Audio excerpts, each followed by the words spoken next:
Hello, everyone. Welcome back to the Hivemind After Hours podcast. Today we have Nightlight joining us, our first ever Australian interview that we have done, which is exciting. Shout out Australia. It was a bit of a scheduling that happened to make this happen. Time zones are certainly a thing. There's very few more time zones away that you could possibly get without being as far away as possible on the other side of the planet, but it's okay. We made it work.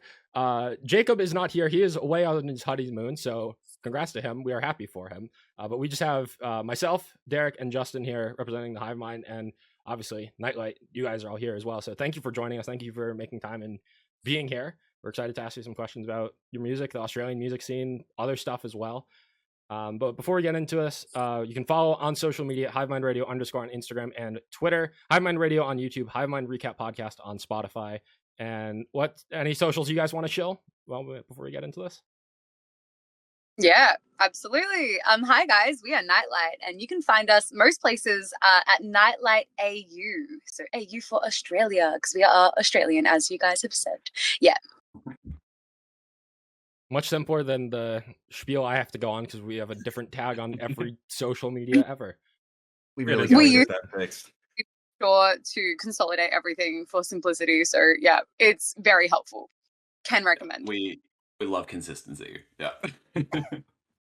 I should take notes and maybe do something about that. Come on, Jake. My bad. We get to pin all of our problems on Jake here. It's great. I think I'm on most of the accounts anyway, so it really should be my problem. It could be either of our. It could be either of our. Notice how I have shirked all responsibility in this situation. It's either Jake or Justin. I don't have to worry about it. There's always one. There's always one. Just smile and nod. We take you places and we figure it out. Yep. Smile and wave. Yeah. All right, so to get this started, late last year, you guys put out 2 new singles, Heaven Below and Drama. I kind of just want to talk about those 2 singles first. Obviously, you put out an EP last year, and that's kind of how this all started. It was one of my favorite EPs of the year last year. It was one of Jacob's favorite EPs of the year last year, and that's how we kind of ended up here. But more recently, you guys put out 2 new singles, and I kind of just wanted to talk about both of them because they're very different sonically. I feel like Heaven Below is maybe the heaviest that you guys have ever been, which was very interesting. And Drama is very pop. So just kind of talk about that dichotomy and how you guys came to such a diverse sound, I guess. Yeah, well, I love the three of us. All right, who's gonna jump this on? All right, yeah, what's really funny about those 2 tracks and maybe another one that we have coming. When we went into the studio to record these, we really wanted a lot more of a consistent sound across a couple of tracks, and then in true Nightlight fashion, we just did not do that. We'll get to the EP. How does it feel later on? But yeah, off the back of that, we were like, we love this work. It's very spread out, very broad in terms of sonic genre blending. Let's do something a little bit more aligned. And then we put out our heaviest track and a very pop K-pop track. But that's just us. We're just gonna make the music that we want to make and hope that people like it. Yeah, we definitely went into Heaven wanting to do something heavier. Yeah, we've been playing, a lot of shows in the alternative scene over here in Australia. So we're like, all right, the crowd loves our heavy stuff. When we perform the older songs live, they always feel a bit more edgy with that, live feel. So we're like, yeah, let's do something a little bit heavier. And we did, and then backed it up with Drama, which was us just going, yeah, sick K-pop track with a bit of metal edge. It's just so Nightlight. Definitely. We have way too many interests, and we are what we like to call genre chameleons. We just can't choose. We like too many artists, and we're inspired by a lot. So yeah, I think part of our charm and our edge in our scene in Australia is that we are so different. I think that we kind of fit into a lot of different categories. And don't get me wrong, that has made our journey a whole lot difficult because people are confused by us. They're like, what do you do? It just doesn't fit the box, so they don't understand straight away. But when they do, they're like, this is fucking sick. I get it now. So we're trying to get to that niche of people, and I think we're doing a pretty good job. But yeah, we've got a ways to go.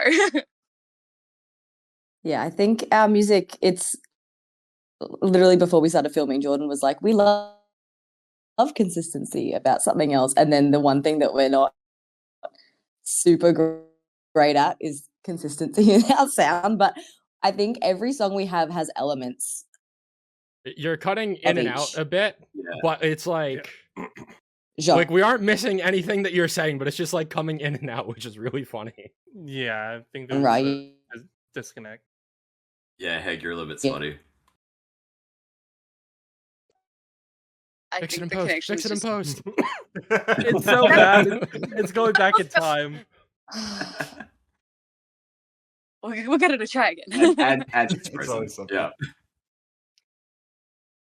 I'll fix it Oh, in no, post. she's Technology's She froze. we lost it for good. Oh boy. Technology's a great thing when it works. Yes, So lovely it to hear doesn't- from. Oh, Yeah. that's okay. Oh, she's back. Oh. Oh no. Oh no. Maybe. Hayley, find the internet. Find the source. Hello. Australia Go to the- has notably dreadful internet compared to the rest of the world. Like it's a thing. Yeah. Like Oh, really? we have our internet infrastructure is I like can't. I'm on my data. Oof. Alas. That's rough. If I Justin, like, I know we have some use my experience with the data. Australian internet situation through. I'm News just On. gonna like Oh. smile and wave. It looks to be better. We'll Yeah. work around it. Is it We'll make any it work. better? We'll make it work. It's a little bit better. That yeah. didn't No. cut out, Yeah. so I don't know. I'm just gonna try and stay as quiet as possible We can have like you know how in that case. And Time yeah, will come. what do? What do? Just try and speak in bite-sized chunks so that it comes through. We will try our best. Anyway. Okay, let's we move will. on. technical difficulties aside,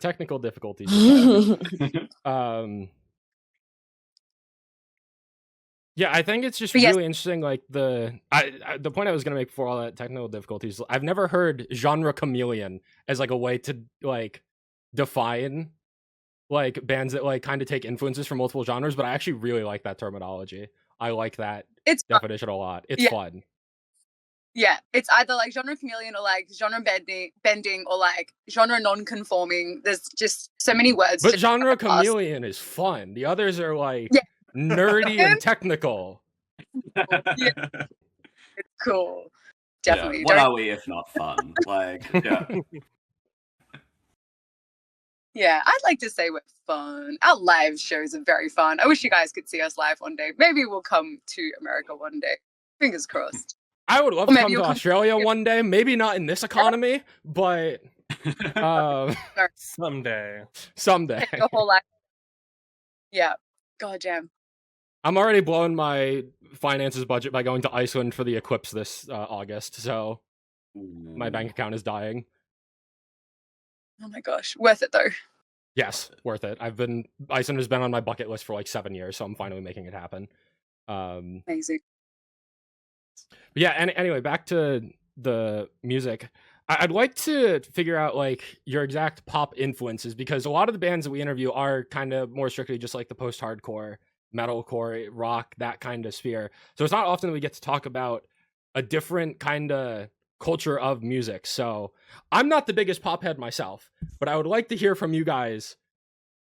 Like, what are your favorite pop artists? Like, I need to be more informed, I think. So So hold on, he won't listen to me when I try and put him onto pop artists. True. Let's be clear. This guy will Look, not it's listen to in me. one ear out the other. We just kind of have to accept it at this point. it goes on So a this is- document, it goes on a Google spreadsheet that I will listen to within the next decade. This guy, man. And- So this Uh, is, just know you're in a very like honored position right now because he does not listen to me on this kind of stuff. Period. I love that. Okay, maybe we should all give our top three. I will start. Okay, my number one favorite artist of all time is Ariana Grande. You can probably tell by everything vocally that I do. I I learned to sing by listening to Ariana Grande and copying her. And then I went, oh, fuck, I need to change my voice in some way so that I don't sound like an impersonator.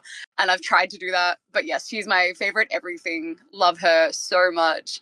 Top album that you should listen to, which is really interesting and kind of wacky, I think you should listen to Sweetener.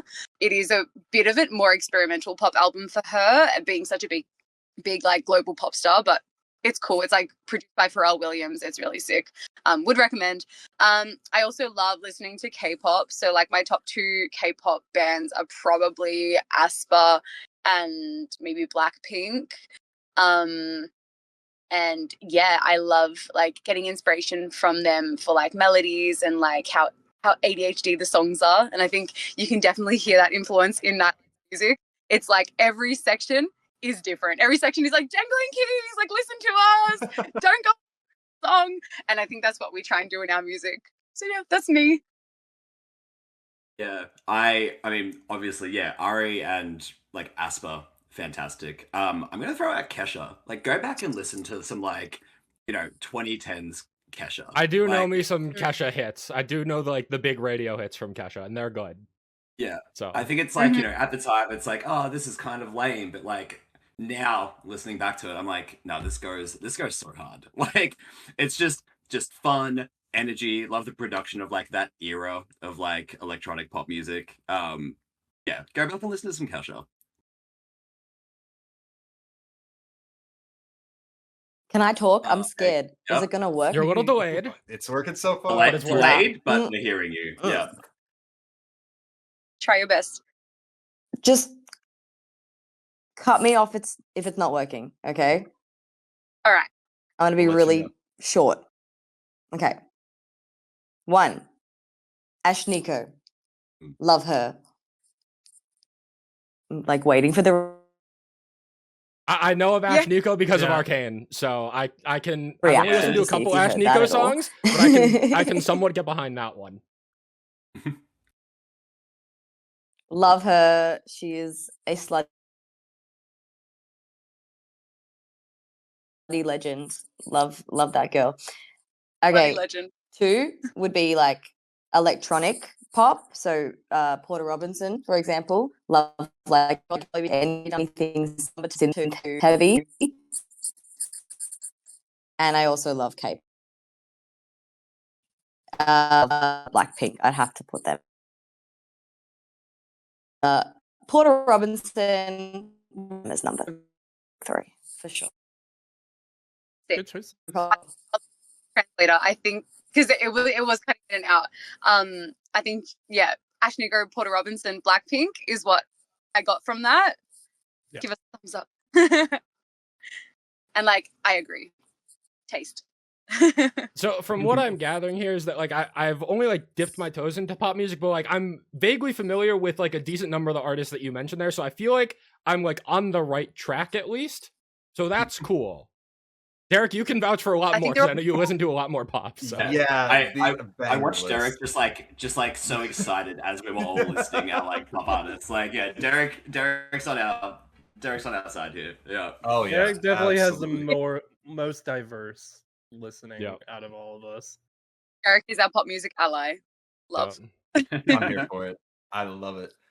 I guess sort of going off of that, we often hear from artists, like if we've got multiple people from the same band, whether it be our interview or other interviews, that it seems like a lot of the time, band members who make heavy music don't listen to a lot of heavy music on their own. But what they want to listen to in their free time and the artists that they enjoy tend to be very separate from one another. But it seems like you three are pretty aligned, all things considered. And I feel like that doesn't happen very often. So I was just wondering a little bit more about like how you guys met and how Nightlight came to be. Because it's a very unique project and you guys seem to have like a very similar vision, which I feel like we don't see often. Yeah, I think before we talk about that, you make a very interesting point about like how artists don't really listen to the music that they align with or that they make. And like, I think what's really funny about us is that like, although our music is very like front-facing pop and like alternative pop, like here in Australia, we are very much a part of like heavy alternative scene. And because we found ourselves in this scene, I think that we tend to listen to a lot of pop music as kind of like an escape from that. Like I know myself, I grew up listening to heavy music and now I predominantly listen to pop. And I think it's because when I listen to like heavy bands, especially bands like within our similar kind of like scene, my brain makes it feel like homework, and I can't help but like compare and listen to that in a way which is like, oh, like what, I wish we could do something like that. Like, and that should be inspiring, but for me, it kind of like stresses me out in a weird way. So I almost need an escape from what we surround ourselves with every day. I know that's not what you asked, but I just had to say that because that was a really interesting point, Derek, that you brought up. I hope that wasn't too random. But yeah, no, how not we at met. all. It's great. We encourage tangents here. We love a good tangent. Yeah, we love to yap. Well, Hayley and I have known each other since high school, actually. We met in, I think, year 9, which is honestly, I feel like where everyone's formative emo years kind of begin, around year 9. You're kind of like transitioning away from being like a teeny bopper into like, oh, I'm dark and mysterious. I'm going through so much. Let me like listen to my mic. And like we're very much in that phase of our life. And we met in a music class, and we were instructed by our teacher to create a group and form a band. So we kind of pointed out each other and one other girl as like the most alternative in the group, which was like very slim pickings. And we were like, I see you. I see you with your headphones on every day. Like, come join me. So yeah, we like always would, cover like Bring Me the Horizon and like Bloody Pierce the Veil and Panic at the Disco songs like in our little high school band. And yeah, we're in our own little alternative world because high school was not a fun place for alternative people, I would say, for us. We were the weirdos, and like that's so fine, but like that is a little bit like confronting as a young person to be like, I'm different, but also I'm cool, I'm edgy. But anyway, so we met in high school. Yes, this is a tangent. I'm moving on. We met in high school, and then when we left high school, we formed Nightlight. So Nightlight has been a thing for a very long time, which I am proud to admit because Hayley and I did put a lot of work post-trio era, as we like to call it, with Jordan. And then, yeah, Jordan, you to explain how you came into the picture. Yeah, sure. So like I've been like a metalcore drummer for like years. Like, I was like playing in bands since being a teenager and all of that, and then kind of fell out of love with like live music for a bit, and then COVID happened, and I was like, oh man, I got to get back into playing live music. Like, how you just like realize everything you miss through that period of time. So yeah, like during like that period a couple years ago, I was like, yeah, I got to like get back into playing live music. And like I've been following Nightlight, like just Hayley and Laura, back pre-trio era was a lot just like trap pop music, no real like heavy stuff, but like still cool. And they threw out on their Instagram story like, hey, looking for a female drummer to like elevate our like live set. I just dropped a message. I was like, hey, if you give up on looking for a female drummer, like I'd love to like play with you guys live, like that'd be chill. And then immediately Laura was like, no thanks, we're looking for a girl, but good luck. I was like, oh, that's fine, like girl power, respect it, like gotta respect that. But then like a couple weeks later, I was like stuck at home, and I just like played through on drums like one of the like older songs and threw it up on Instagram, and that was like a unofficial like audition. Just unofficially, I was like, no, I'm gonna show these guys that I can actually play drums and I'm actually like good at what I do. And yeah, and then yeah, I think. Go on. I said you knew how to get our attention. Yeah, and then from there it was a little bit like, oh, okay, this dude actually knows what he's doing and is not just some random guy on the internet being like, oh, I could play drums. Yeah, that was a few years ago, and then we just started playing like live together, and then over time we realized that we all also liked heavier and like alternative music, and then yeah, the three of us over the last few years just kind of got closer and closer, and then our writing process evolved between the three of us, and here we are. So yeah, that's awesome. For all the interviews we've done, I don't know if we've ever had a band say they've met in high school and actually stick through with it. It's very rare. True. I will. Yeah, we have stood the test of time. It's very uncommon, but yeah, respect. go us. Yeah, Derek, go on with what you were going to say. I was going to say, in talking in your tangent about the Australian music scene, I feel like we often kind of hail Australia as like the unofficial like kings and queens of heavy music. Like it feels like every band that comes out of Australia is so good, right? So like, I guess I'm wondering like outside of potential like comparison and wanting to stay out of that side of things, like what is it like being in the Australian heavy music scene, which I feel like is much richer than it is anywhere else? Yeah, for one word, I will say like incredible, and second word include. Like part of the reason why we sort of joined this community was like Hayley and I made friends with people in metal and heavy bands before we even switched our genre to be heavier, and that's sort of how we found ourselves in this community. And Hayley and I sort of struggled in the like pop scene here in Australia. Just a combination of being younger, finding our voice, finding our sound, and like finding that the pop and like mainstream scene is very much like climbing the ladder. And people always aiming for that next step higher. And being down here on the ladder, it was very hard to make friends. And I think that when we started making friends in the alternative scene, we like remembered how like special it is to feel included and appreciated. So we were like, all right, screw you guys, like we're gonna move over here and we're gonna do what we need to do to fit in here, which isn't a lot because everyone is so encouraging and amazing. So yeah, it's really incredible. We have a lot of friends, and I think the community is very tight knit, and all kind of lift each other up, regardless of how small or up and coming you are. People really recognize when there is an up and coming band that is good and talented and working hard, and people do notice that and lift each other up, which is amazing. Yeah, shout out Australian metal scene. Love y'all.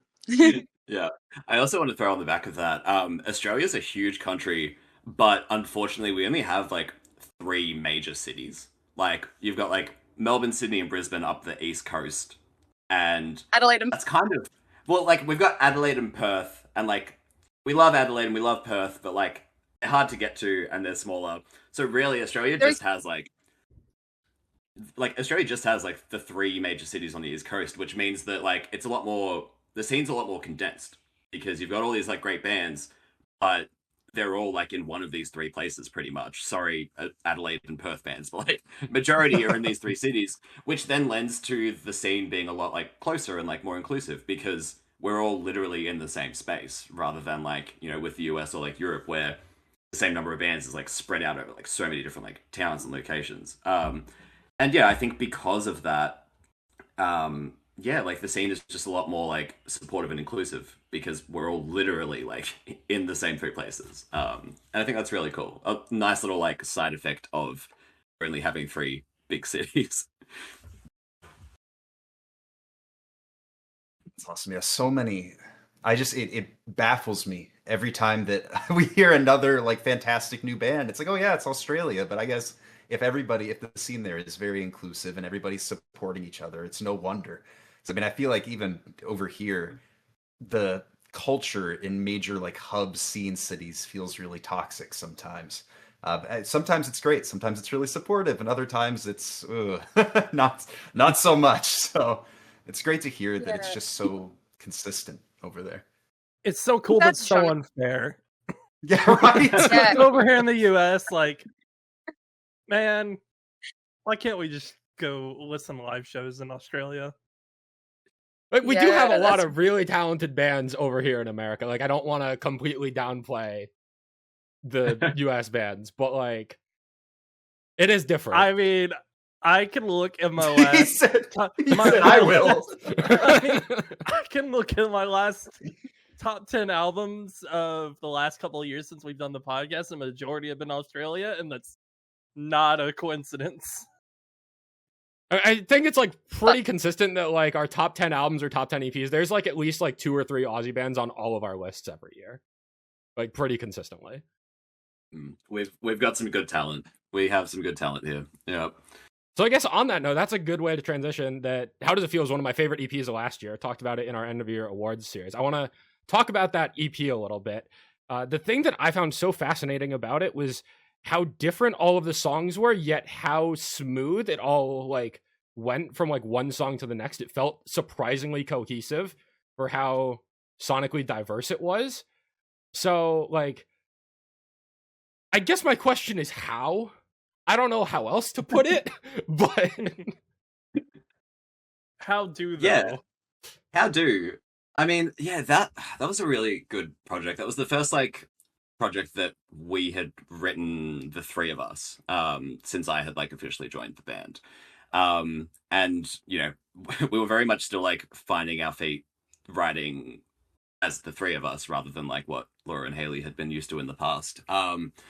And objectively, it shouldn't have worked. Like that selection of like songs, like on paper, should not have worked. But I don't know, because like it kind of transitions from like, you know, very like hyper poppy like intro song into like Crushin', which is very like K-pop pop, into Nezmi, which is like K-pop but with some edge, and then like I don't know, we kind of like painted this like kind of ramp up through the whole thing, and like sonically, I don't know, I think we like arranged it and like built it so that it would flow and kind of crescendo through, and then that plus like Laura's like story that she was telling through that, I think really tied together the emotion of the story, which Laura, you can choose to go into if you want to talk about it, but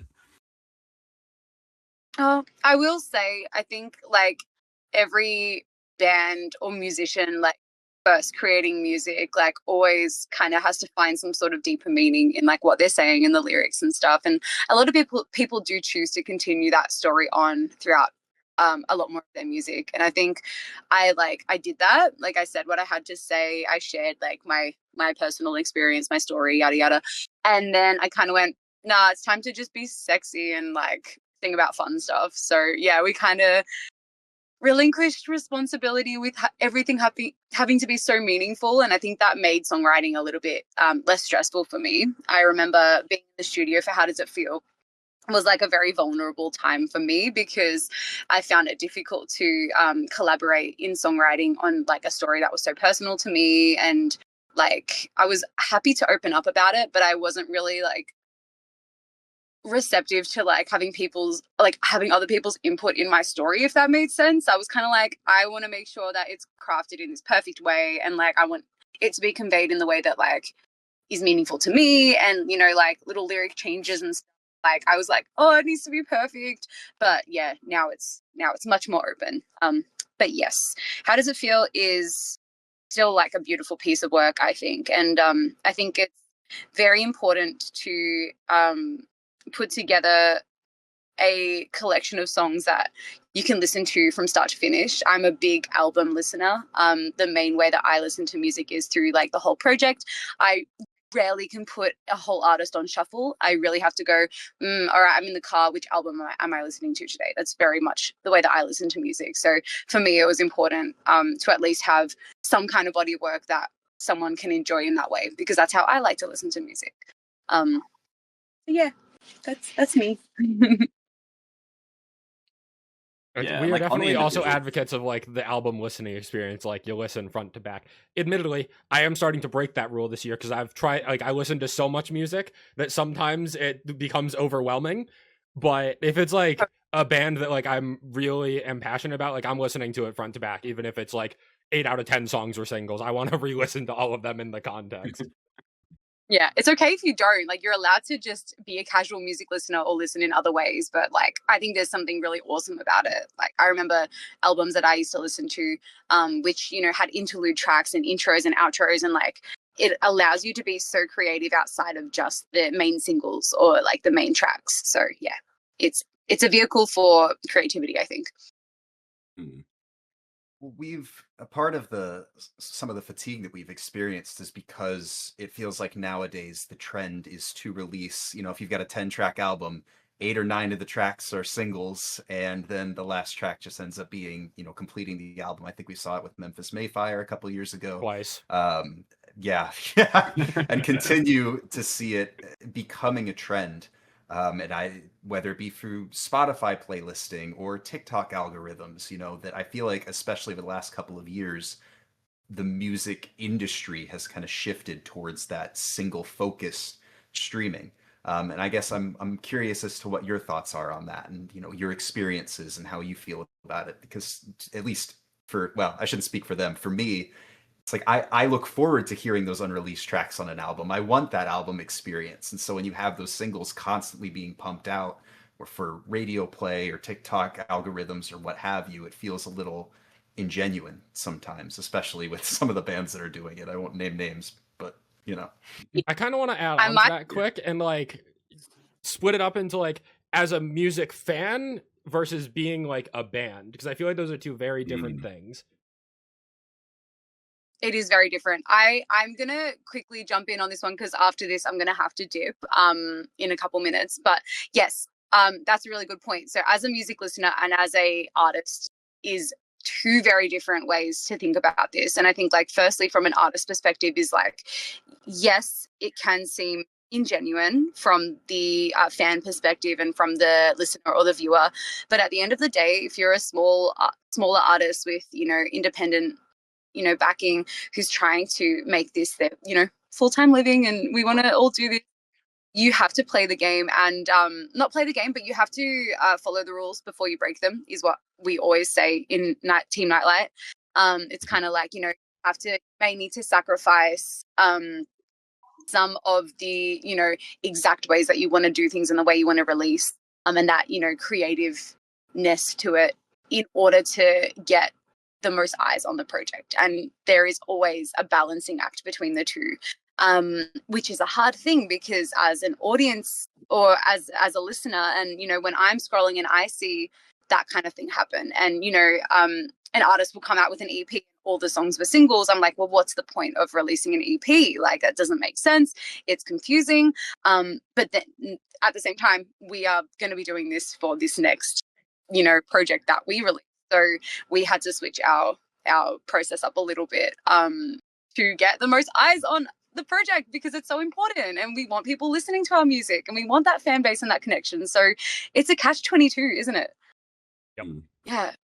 Yeah, like to jump on that and like basically to echo it, like that, unfortunately, like that's where the majority of like listeners are these days. Like there is still like a good core that like love an album start to finish and like all of that, but yeah, like so much of how we broadly like consume music these days is through like singles being like algorithmically like pushed out, and then also the TikTok like attention span, like it's that trouble of like, if you release an album, like releasing an album takes time and money, and then you release it, and then because you spent all of that like time and creative resource on that album, you're probably then not going to release anything for like another 18 months, like 2 years. After you release that album, people unfortunately like will forget who you are. Like, that's a big generalization, but part of like dropping singles is to keep front of mind for the audience that otherwise might like forget you exist. And to Laura's point, like in doing that, then you've built the audience to then go and listen to the complete project when it like drops, which it's a challenge because again, like it's not always it's not always fun having to play the rules and like play the game. But sometimes it's just what you've got to do to get people actually listening. And again, like Laura said it perfectly, like you got to follow the rules to break the rules. Our mentality is like, all right, like when we have like a deep following and a deep fan base, then we'll start to like get wacky with it and release how we want to release, and people will already be following us and on board, and then they'll love that shit. Yeah. Exactly. Have to find ways in Nightlight to follow the rules like completely soul crushing, and like we've had to do that a lot with like our social media content and the way that we approach that. We've really ramped up the amount of reels and TikToks that we're posting, and like at first that was really hard for us. We pulling out your phone in a social setting just kills the mood, feels so awkward, but now we've done it in a way which doesn't make us want to die. So really hard. I'm gonna say goodbye. I have to go and be a part of Wage Cage, unfortunately. I wish I could stay longer. Thank you so much for having us. I'm sure Jordan and Hayley have so much more to say. But yeah, I'm gonna go. Thank you for joining Thank us. you Good luck, for Laura. being Thank you for here your for what time. you could be. Appreciate it. Yeah, I appreciate you guys. I'm so keen to hear the rest of the podcast. It's gonna be fun. It's gonna be a treat. So before she left, Laura mentioned an upcoming project, which I assume Heaven Below and Drama Drama are the two lead singles for. So can you tell us a little bit more about that? Yes, of course. So, Heaven and Drama Drama have been the first two singles in what we're calling a like multi EP project. So early March 12th, we'll be releasing Parallel Lines Volume 1, which will include an intro track, Heaven and Drama, and a new track called Takeover. So that'll be our, first EP of the set, releasing early 2026, and then some plans for Volume 2 in the back end of 2026, and then who knows, maybe even a Volume 3 the following year. To our earlier point about releasing singles versus albums, and then playing the game versus breaking the rules, like heading into this one, I think we kind of wanted a way to play the game of like releasing like singles and releasing consistently, and also have a like larger body of work that becomes like a collection with like artistic intent and all of that. So this has been our like cheat way to release an album without releasing an album. So by splitting it up into like Volume 1, Volume 2, that gives us a bit of like spread, and it also lets us like continue to like find our sound, because like off the back of how does it feel, and then obviously like these singles, we're still finding it, and we're still like getting inspired every day by like new things that pop up and new artists and new genres. Like I don't know how we can be inspired by more genres, but we continue to find new genres to be inspired by. So by kind of like taking this release format, it gives us time to like keep what we want to create like fresh, rather than what a band typically might do, which is like write and record an album and then have that album be released over like 18 months, and then by the time from like writing the album to it finally being released, you've got like over 2 years basically, and a lot can change in terms of like what you, the artist, like want your sound to be. This has been us kind of keeping it a bit more dynamic while also being able to release singles while also having like a larger piece of work. So yeah, I think from like your guys' perspective, it makes sense. Like, because we've talked to a lot of bands that like making an album is not cheap.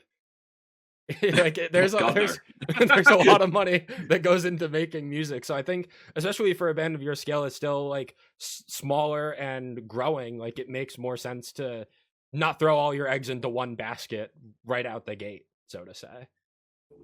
Yeah. No, and I'll also say that there's been a number of bands that like take this approach of like releasing multiple EPs and then like the more consistent stream of music has been like some of my favorite times of being a fan of certain bands, instead of just like the 2-year album cycle. Like the most notable example for me is Grandson with his A Modern Tragedy EP series that he did way back in like 2018, 2019. I was all over that. And now I have to wait like 2 years between Grandson albums, like one of my favorite artists ever, and I'm like kind of sad about it. But yeah. No, for sure. And like I mean, again, with the whole like listening to an album in one go to like get the artistic intent, I think these days like a lot of bands can put out EPs that also feel like a closed story, if that makes sense, and not just a collection of like singles. And I love listening to like a band will release like a 5-track EP, and then not too much down the line they'll release another 5-track EP that like sounds different and is a clear like evolution of their sound and not just like the same thing again. And I think artists like releasing like smaller projects, like rather than just like singles, still like smaller EPs. I love what that does for me as a listener. I love listening to like, cool, the band this snapshot in time was like doing this and now they've done that. Whereas if they were trying to do an album, it would be very like of the same era, if that makes sense. So yeah. That's a perspective on like album writing I guess I really hadn't considered before, especially for bands that don't come in with like the idea for like a concept album, for instance. But I think to your point about your interests and influences changing, I know constantly, like for instance, K-pop world, Cat's Eye puts out a different sounding song every every couple of months. So I totally understand that. I guess in speaking about that, like for Volume 1, what have been some of your biggest influences while writing? Ooh, it's really funny because every time we get into the studio, we always like our producer, Irony Heckenberg from Ocean Sleeper. If you guys don't listen to Ocean Sleeper, you should. I think Fantastic we reviewed Australian their metalcore last band. EP a few years ago. I'm pretty sure we talked about that. We shared Yeah. it internally, if nothing else. Yeah. Yeah. No, those boys are great. Definitely, yeah. Shout out Ocean Sleeper. But yeah, whenever we go in, Irony, our producer, always says, all right, like reference tracks for like what we're working on. And we struggle so hard to like find specific reference tracks for what we're trying to do because our references are so broad and so like it's not like we can go like, oh yeah, we want a song that sounds like this one song, because none of our songs sound like any one song because we're so spread. But yeah, like with Parallel Lines, our like references and influences, a lot of K-pop, you know, which you know you can really see in like drama. But yeah, a lot of aespa, Blackpink, the heavier stuff as well, like poppy, baby metal have been some like big references for our sound like recently. And again, just some like good old fashioned 2010s like pop, like this track we've got coming up, Takeover, like it's very Kesha. Excited for you guys to hear it and hopefully you enjoy it. But yeah, it's got a lot of like that like 2010s like electronic pop influence in there. So again, just that like being a complete mixed bag of like references. Yeah, and also just a lot of like broader like EDM electronic music just in like the production and like little bits and pieces you wouldn't like. It's not like the full song is like EDM, but in terms of like the production and the behind the scenes work, like we're all big electronic music fans. Again, if you guys like weird stuff and other Australian artists to shout out, I know Hayley will appreciate me shouting this out. Nina Geraci. She's Derek knows. Yeah. Number 2 album of last year. I'm saying. I'm trying to put these guys on. I gave it a chance. I couldn't get into it. I tried. Dude. You've got to try again. It is fantastic. Yes. Yeah. You are speaking my language right now. Thank you. No.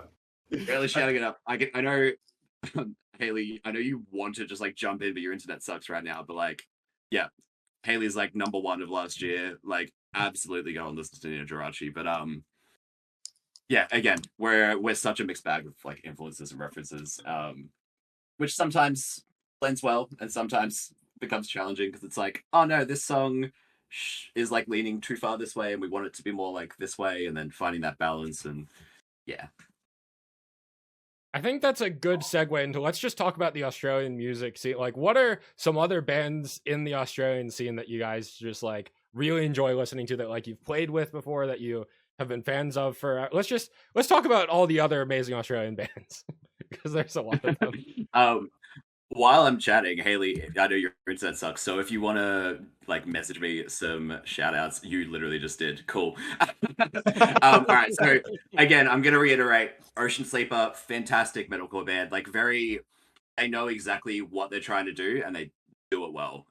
If you're a fan of like older Amity and like that type of like metalcore, Ocean Sleeper right up there for you. Again, not metal, but like electronic and alternative, Nina Geraci, go and listen.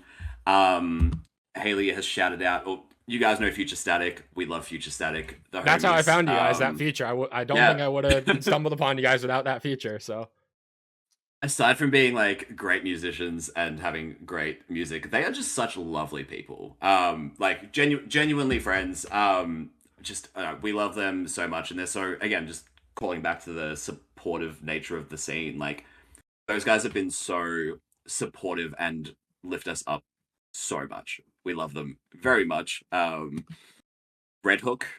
I'm not sure if you guys are familiar with Red Hook. Yep. Yep. Another good, just like weird shit alternative like music, which, you know, obviously we love. I think again, Postcard from a Living Hell just like barely missed out on my top 10 albums of whatever year that came out in.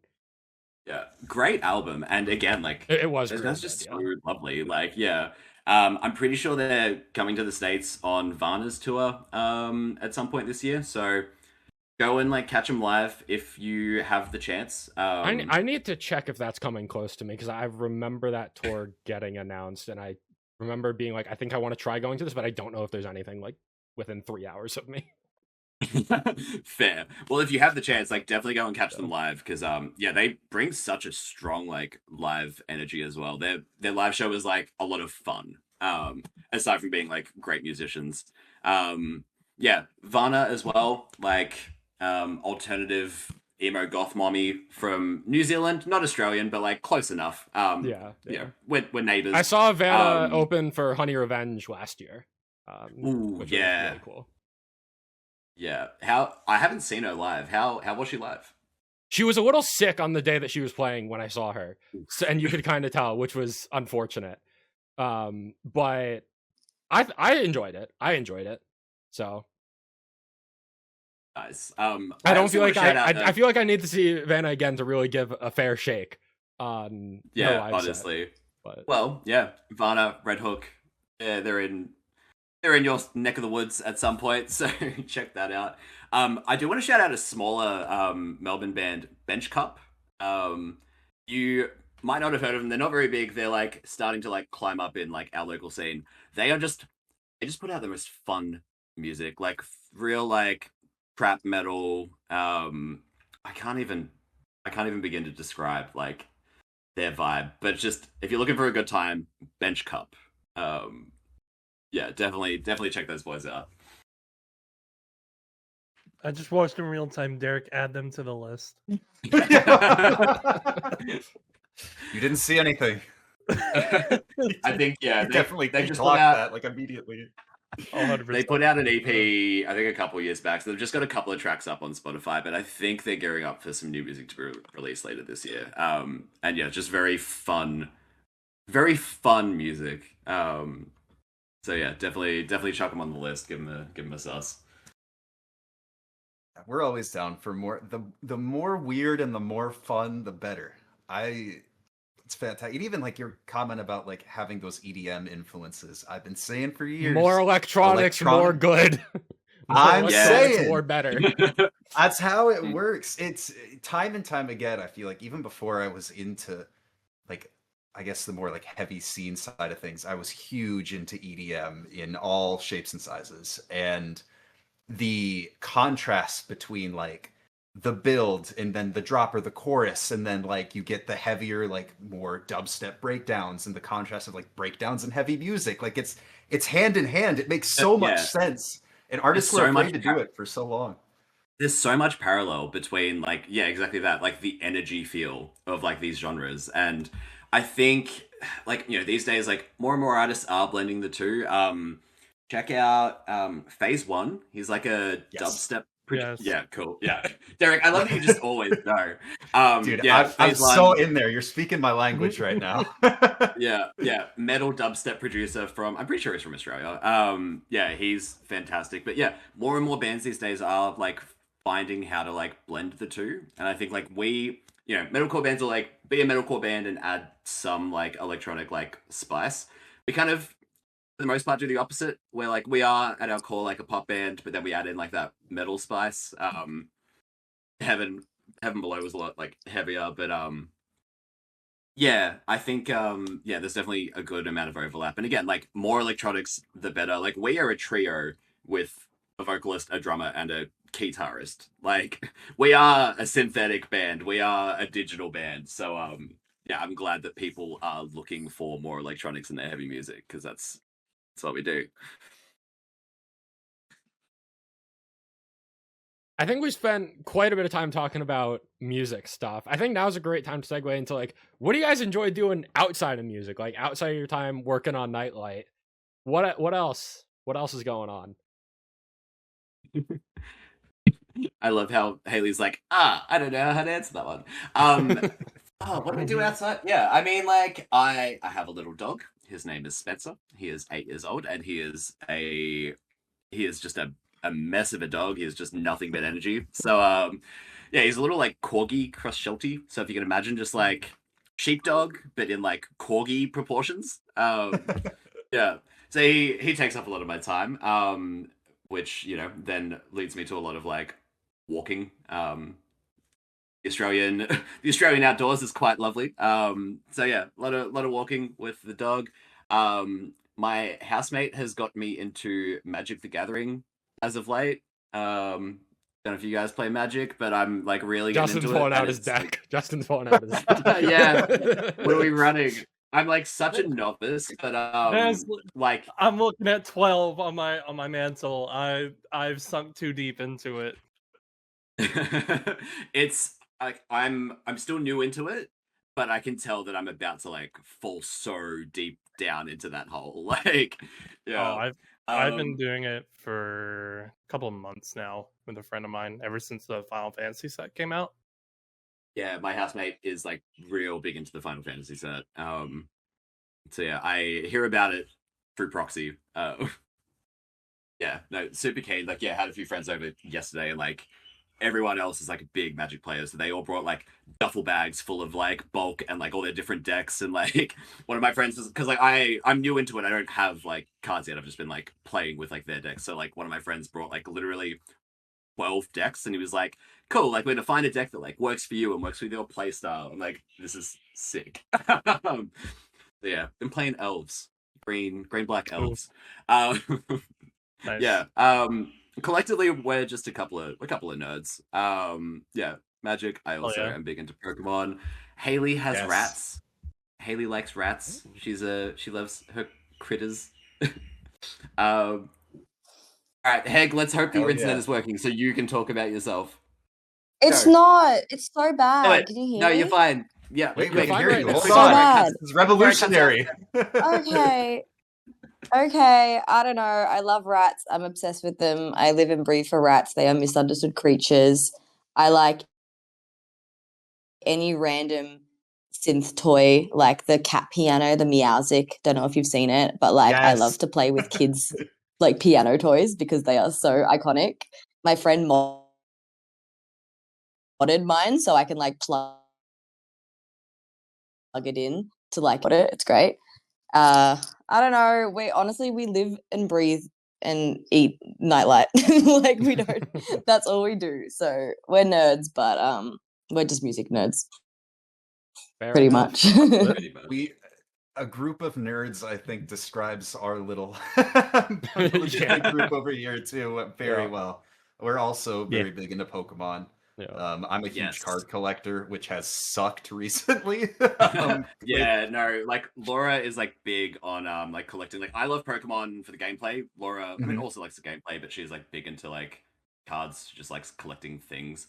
Don't know how it is in the States, but like, yeah, the market for it here is like so rough. Like scalpers have like No, ruined it's really that, bad like, over here as hobby. well. Yeah. I tried getting I back have- into the TCG last year, and it very sporadically kind of just realized, yeah, I don't think I'm going to be getting back into this. It's such I- a shame. Right? Yeah. I haven't seen a pack in stores since I want to say it's almost 3 years now. And it's bad. It's bad. Because I collected as a kid and then I got back into it in like 2021-ish with the pandemic and everything like that. Yeah. It's been real. It's been real rough. I've It's been got rough out there. several local game stores around me that do sell them, but they either sell them in limited quantities, which it's hard to like get mass like card stock for them, or they'll sell them in different languages so that the scalpers won't want them. Which True.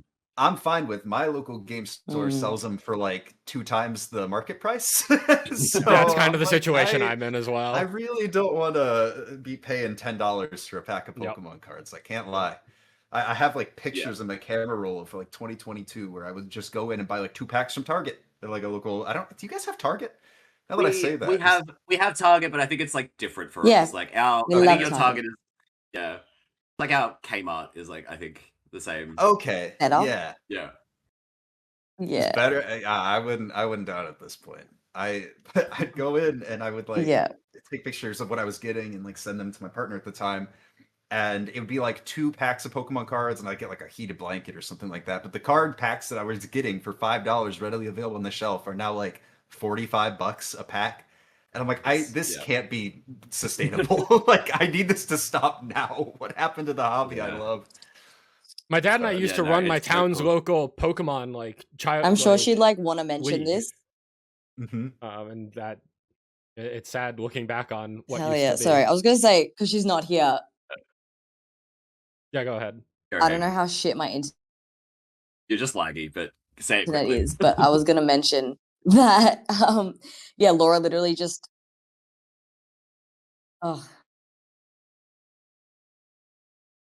whatever. Laura literally just left to go to her job at EB Games, which I think is GameStop for you guys. Yeah. So yeah, hella into that. We do the best with the deals that we can get, but we went to Japan recently and got like we were like thrifting for vintage like Pokemon cards. That's super cool though. I'm so jealous. And stuff. Goes so hard. Do anything. Yeah. No, that's awesome. It's man. I'm speaking to my people. This Alright, all lost you again. Yeah. this all was a setup. I think Garrett concocted this somehow. We're talking about You his guys are fans. speaking my language in Speaking his every way, exact shape, and form. This is all a fucking simulation. You mentioned before with your music, you wanted to find your people. And with the kind of music you were making, you have found your people.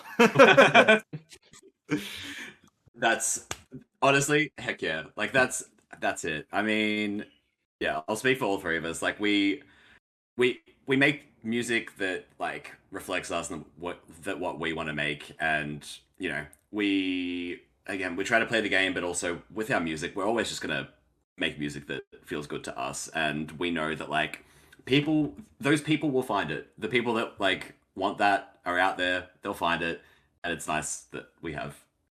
And maybe it's because we're also just a bunch of like fucking nerds. Like maybe that comes through somehow, like sonically. It's like, yeah, I see what these guys are about. They're like me. Yeah. However it happened, making music. you got in front of the right eyes, aka our eyes, and Yeah. I'd say You heard it here. The certified right eyes. Here you go. Yeah, right.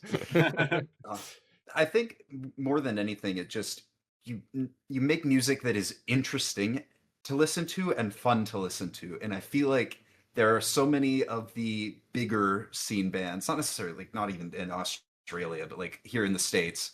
Again, I'm gonna name names, but these guys know how who I bad mean. you want to mention Memphis Mayfire. You are holding back so much trying to not mention Memphis Mayfire. It's them, Wage War, but just bands that I feel like have given up on making music that means something to them for the sake of making music that works for the algorithm or Octane, or it's a formula that's successful. And so to hear integrity and realness and freshness and personality even in the scene nowadays is so refreshing, and you guys have it in spades. It really comes through. Your influences, your passion, your creativity, all of it. So it's great to listen to. I really hope you guys get your flowers from the industry, from people around you, because you're doing something special, in my opinion. No, thank you. Like, I'll speak for all of us again to say that like that really does mean a lot, because it's hard doing something weird. You know, like it's hard doing something weird, and then every step of that process you're also second guessing like, is this too weird? Should we be doing something this weird?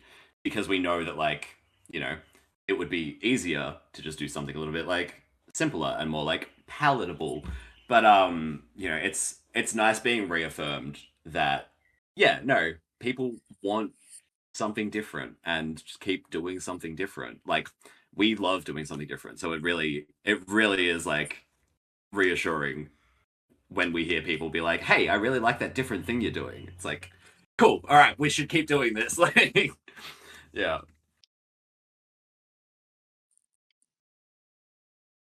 Yeah, awesome. I don't know if there's anything else that you guys wanted to talk about before we wrap this one up, but I think this was awesome. We had a lot of awesome conversations and discussions here.